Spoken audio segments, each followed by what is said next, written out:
구독, 좋아요, 알림 설정, 댓글까지 부탁드리겠습니다.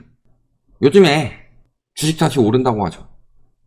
그러면서 경기 침체는 아니다. 엔캐리 트레이드 때문이다. 이런 의견도 있고, 또 반대로 엔캐리 트레이드 얼마 안 된다. 그 엔캐리 트레이드도 일시적인 공포가 몰렸던 거지, 엔화 같이 급등하다가 다시 떨어진 거 봐라. 엔캐리 트레이드 효과도 얼마 안 된다. 주가는 금방 회복될 것이다. 이런 이야기들을 위주로 우리나라에서는 이야기를 하고 있는데, 실질적으로 미국 내 여론은 그렇지 않다는 거죠. 예를 들어 JP 모건 라이먼 회장, 이분이 금리 심하면 8%도 갈 수 있다, 이런 이야기 했던 사람인데요. 그래서 이제 트럼프 때 재무장관할 가능성에 대해서 이야기들이 많이 나오고 있죠. 그래서 진짜로 트럼프 당선되면 금리 엄청 오를 거다, 이런 예측들이 많이 되고 있는데, 또 이야기한 부분이 뭐다? 미국 경제가 연착륙 가능성이 있다. 기존과 같이 35에서 40%. 요 정도 가능성은 연착륙이고 나머지는 경착륙 가능성이다. 미 경제가 연착륙보다 나쁜 시나리오로 흐를 가능성이 더 높음을 시사를 했다. 미국 경제가 안정이 안 되니까 달러가 오히려 강화되는 겁니다. 시장이 너무 낙관적으로 본다. 시장에서 한 70%로 보는데 거의 연착륙이 된다, 이렇게 보는 건데, 나는 그렇지 않다. 물가 상승률 역시도 2%로 돌릴 수 있을지에 대해서 회의적으로 보고 있다. 인플레이션이 다시 반등할 수 있다. 제가 이런 것들을 요즘에 와서 이야기를 하면요, 꼭 듣지도 않는 인간들이 그런 이야기 하더라고요. 이제 와서 이런 거 따라서 읽어주면 뭐하냐.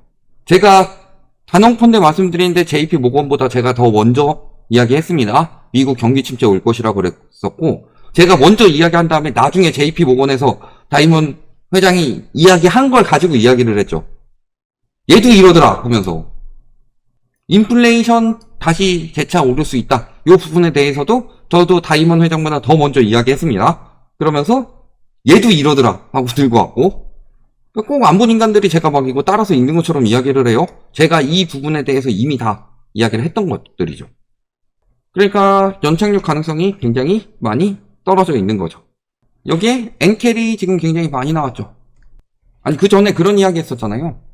이번에 블랙 먼데이에 대해서 미국 경기 침체다 이야기했더니 경기 침체 아니다, 이거 엔캐리 때문이다. 최근에 오히려 그런 이야기까지 나옵니다. 엔캐리도 심하지 않다. 일시적인 것일 뿐이고, 그거 시장 공포가 과잉 반영돼서 그런 거다. 엔캐리 많이 안 됐다. 엔달러 환율 떨어졌다 다시 올라가는 거 봐라. 엔캐리 아니다. 이런 식으로 이야기하고 있는데, 실질적으로 요 JP 모건에서 봤더니 엔캐리 트레이드가 6일까지만 해도 5, 60% 청산됐다고 하더니 9일까지 또 75%. 더 많이 청산이 됐던 거죠. 이게 3년 전보다 17에서 21% 늘었다. 이거는 이제 정확히는 낼 수 없으니까 추측해서 일본 은행들의 대외 대출 금액이나 일본 투자자들의 해외 투자 금액, 이런 것들을 토대로 봤을 때 3년 전에 코로나 터지고 그때 엔캐리 나왔을 때랑 비슷한 정도가 아니라 한 20% 정도 더 늘었다, 이런 이야기인 거고요. 문제는 엔캐리 트레이드가 이렇게 많이 됐는데 더 늘어날 수 있는 거. 미국에서 금리 인하 엄청 한다 이야기하는데 금리 인하 하게 될 경우 엔캐리 청산이 더 늘어날 수 있다. 왜냐면 엔캐리 청산이 왜 시작됐냐면요, 일본에서 금리 올리고 미국에서 금리 내릴 것이라는 이야기가 되니까 이제 그 차익을 보기가 쉽지 않겠네. 그래서 그렇게 된 거죠. 미국이 금리 인하하게 되면은 더 악화될 수 있다, 이런 이야기 나온 거죠. 그리고 실질적으로 엔캐리 트레이드 효과가 적게 나타나는 이유는, 엔캐리 트레이드 때문에 심각하다 그러면 일본 엔화 가치가 올라가요. 엔화 가치가 올라가면은 수출하기 용이하지 않아지죠. 그러니까 일본 당국에서 일시적으로 말만 그렇게 했을 가능성이 높지만 더 이상 금리 인상하지 않겠다, 이런 식으로 대응한 것도 있고, 또 하나는 엔화 환율이 떨어진 게 엔캐리 청산이 끝나서가 아니라 일본에서 엔화를 어마어마하게 풀었다. 그래서 사상 최대 56조 원어치 달러를 팔았다. 5조 9,185억의 규모의 엔화를 매수하고 달러를 매도해서 시중에 달러를 푼 거죠. 엔화 가치가 너무 많이 올라가니까. 이런 식으로 대입해서 나타나는 현상인 거고, 그 역시도 쉽사리 끝난 건 아니라는 거죠. 그러니까 8월 5일까지만 하더라도 처음에는 경기 침체 우려 때문에 그렇다고 하다가 이거 경기 침체 우려가 진짜 확실시 돼가지고 하면은 주식 계속 떨어지는 거 못 막으니까 항상 미국이든 우리나라 등 경제 안 위험하다 이런 이야기 하잖아요. 맨날 경제 안 위험하다, 경제 괜찮다 이런 식으로만 이야기를 하는데 실질적으로 그래서 엔캐리 트레이드도 규모 작다 이런 식으로 이야기했는데 저렇게 규모 발표되니까 이제는 그때 떨어진 이유는 경기 침체가 아니고 엔캐리 청산 때문이다 이런 식으로 이제 또 몰아붙이는 거죠. 미국 경기 침체 우려가 글로벌 증시 급락의 원인이 아니다. 근데 실질적으로 보면은 미국 경기 침체 신호는 여러 가지 나왔는데 계속 아니라고만 우기고 있는 거예요. 특히 그 정확도가 높다는, 여태까지 한 번씩밖에 안 틀렸다는 뭐 샤메 법칙이라든가 혹은 미국 채권 커브라든가 요거 거의 한 번씩밖에 안 틀렸죠. 거의 한 20번 중에서 뭐 한 번 정도 틀린 수준인데 그럼 95% 확률로 맞추고 95% 확률로 맞춘 건데 그게 둘 다 잘못돼가지고 경기 침체가 아닌 확률은 얼마나 될까요? 0.25%입니다. 둘 다 틀린 확률. 그 정도로 미국 경기 침체가 가시화되고 있는데 아니다 빨리 주식 사라 자꾸 이런 식으로 이야기를 하는 거죠. 그렇지만 실질적으로는 경기 침체 때문이 맞죠. 엔캐리보다 미국 침체 우려가 근본적인 원인이다. 주요 원인은 이게 아니라 반대로 작용했을 가능성도 있고 엔캐리 트레이드 청산도 일어나고 있지만 주요한 원인은 경기 침체다. 예를 들어서 고용이나 제조업 데이터, 제가 이거 둘 다 말씀드렸었죠. 고용에서 최근에 나오는 게 그 샤메 법칙도 고용 지표가 안 좋아져서 나오는 거죠. 제조업 및 비제조업 데이터 제가 그때 둘 다 보여드렸었죠. 제조업, 비제조업 둘 다 23년까지는 어느 정도 살아나다가 24년 되면서 천천히 떨어지면서 침체가 나타나기 시작했다. 이미 저런 침체들 다 나왔고 그 침체가 그냥 금리 인상을 과도하게 해서가 아니라 금리 인상을 했는데 작년 말부터 파월이 금리 인하 가능성에 대해서 이야기를 했죠. 그래서 작년 말 점도표에 올해 3차례 금리 인하 이거 나오니까 채권금리 내려가죠. 그런 것들을 토대로 시중금리가 내려갔단 말이에요. 금리를 안 내려도. 그리고 또 한 가지 옐런이 스트레스 양적 완화를 통해서 기준금리가 1%포인트 내려가는 효과를 낼 정도로 돈을 풀었다고 그랬죠. 그것도 단기채 위주로.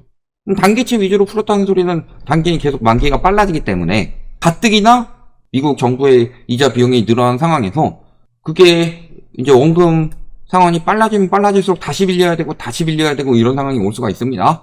그런 식으로 하다 보면은 일단 돈을 풀었으니까 인플레이션도 자극이 되고 정부에서 여러 가지 개입해가지고 돈을 쓰기도 쉽지 않은 상황이다. 이런 것들 말씀드렸었죠. 그러니까 경기 침체가 다 나왔는데 이걸 또 다 엔캐리 트레이드 때문이다. 이런 식으로 또 몰아붙이기도 해요. 왜냐면은 공포 심리 때문이다. 이게 가장 단기간 적용되는 거고 엔캐리 트레이드 같은 경우는 그래서 엔캐리 트레이드 다 끝나면은 괜찮다 해가지고 한 중기 공포 정도 되는 거고 미국 경기 침체는 장기 공포입니다. 요즘엔 그런 기사들 떠요. 심지어는 경제 위기 왔을 때 주가가 오히려 올랐다. 이런 기사들이 뜨는데요. 되게 웃긴 게 뭐냐면은 주가는 빨리 반응해서 빨리 떨어졌다가 빨리 올라가니까 그 올라가는 것만 보고 이야기를 하는데 코로나 때는 안 그랬어요? 그리고 주가가 먼저 반응하고 부동산은 그 다음에 따라가는 거고 경제 위기 때 주가가 오히려 올랐다. 왜냐면 주가는 빨리 반응했다가 빨리 어느 정도 되고 그 다음에 그 경제 위기 기간 다 더해보면은 그 시점이랑 종점을 더해보면 당연히 더 올랐을 가능성이 있죠. 근데 시점하고 종점만 가지고 이야기를 할 수 있냐. 그리고 우리나라 같은 경우는 특히 다른 나라에 비해서는 주식 거품이 좀 덜 낄 수밖에 없는 나라입니다. 왜냐? 다른 나라에 비해서 금융자산 비중이 적으니까. 그러니까 그렇잖아요. 부동산은 주식이랑 상관없다. 그 이유를 안 돼요. 저는 이유를 다 이야기했어요.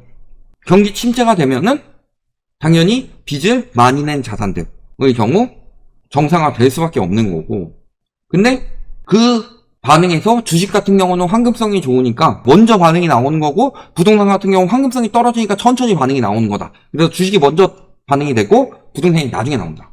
근데 아니라고 말하는 사람들은 그냥 아니라고 그래요. 오히려 심지어는 어떤 인간까지 있느냐? 주식에서 빠진 돈이 부동산으로 흘러간대요. 물론 그런 적이 한 번 있었습니다. 그때가 닷컴 버블 때 주식만 거품 끼고 부동산에 거품이 안 꼈을 때 그런 상황이었는데 그게 아니고 보통은 주식 부동산이 거품이 같이 끼는 상황이고 주식 폭락해가지고 주식에서 돈이 빠져나왔다. 들어간 돈보다 빠져나올 때 돈이 더 적은데 그 뺀 사람들은 이미 현금화하는 거고 근데 이런 부분을 이야기를 해도 그들은 그냥 다르다. 왜 영향이 없어요? 아이, 왜 영향이 없는데 그걸 몰라? 하고 넘어가죠. 그냥 다르다. 주식에서 빠져서 부동산으로 들어온대요. 글로벌 금융위기 때 그랬었냐? IMF 때 그랬었냐? 일본 버블도 무너질 때 일본 주가, 부동산 같이 떨어졌고, 미국 글로벌 금융위기 터졌을 때도 미국 주가, 부동산 같이 떨어졌어요. 이런 역사적 사건을 다 대면은, 아, 지금은 다르다. 중요한 것은요, 지금 외국인들이 빠지고 있습니다. 지금 이런 식으로 계속 이제 그 주식 시장 경제 위기 아니다. 이런 식으로 이야기하고 있는데요. 말만 그렇게 해서 경제 위기 아니다, 아니다라고 하고 있는데 외국인들 반응은 어때요? 코스피 코스닥 상승 출발했고 오늘도 2600 턱 밑에서 끝났다고 그랬죠. 그런데 외국인들은 계속 팔고 있다. 경제 위기가 본격화되면 외국인들 우리나라 주식 팔고 빠질 거라고. 지금이야 일시적으로 환율이 떨어졌죠. 왜냐면은 엔화 가치 올라갔고 뭐 이래가지고 그 커플링 되는 부분이 있으니까 영향을 받았을 테지만 장기적으로 보면은 경제 위기 때마다 항상 환율은 뛰었다. 왜냐면 외국인들이 저렇게 돈 빼다가 미국 채권 사니까. 물론 오늘은 환율 떨어졌지만 그렇기 때문에 저는 아직도 달러 시장에 대한 큰 기회는 아직 오지 않았다. 이 부분을 말씀을 드리는 거고. 그런 거고 외국인들이 지금 빠지고 있다. 외국인들이 빠지고 있는데 경제 위기 아니래요. 외국인들은 항상 경제 위기 먼저 느끼고 위기가 오겠다 싶으면 양털깎이 들어간다고 그랬습니다. 이미 그게 지금 일어나고 있는 거다. 이런 부분 생각해 보시면 세계 경제 위기. 그때는 위험 자산들. 모든 자산은 아니고 빚을 많이 내서 얻는 위험 자산들. 이런 것들이 문제가 되는데 그러니까 지금 저희가 코인하고 금은 완전히 다르다고 그랬어요. 그러니까 경제 위기 나오니까 코인도 지금 왔다 갔다 하죠. 그리고 주식도 왔다 갔다 하죠. 부동산이 더 위험한 자산인 거는 부동산이 황금성이 떨어져서입니다. 코인 주식이 먼저 반응이 나와요. 그리고 걔네들 다시 오른 다음에도 부동산은 오랜 기간 떨어진다. 지금 딱 그 징조들이 다 나오고 있는 거다. 여기까지 말씀드리겠습니다.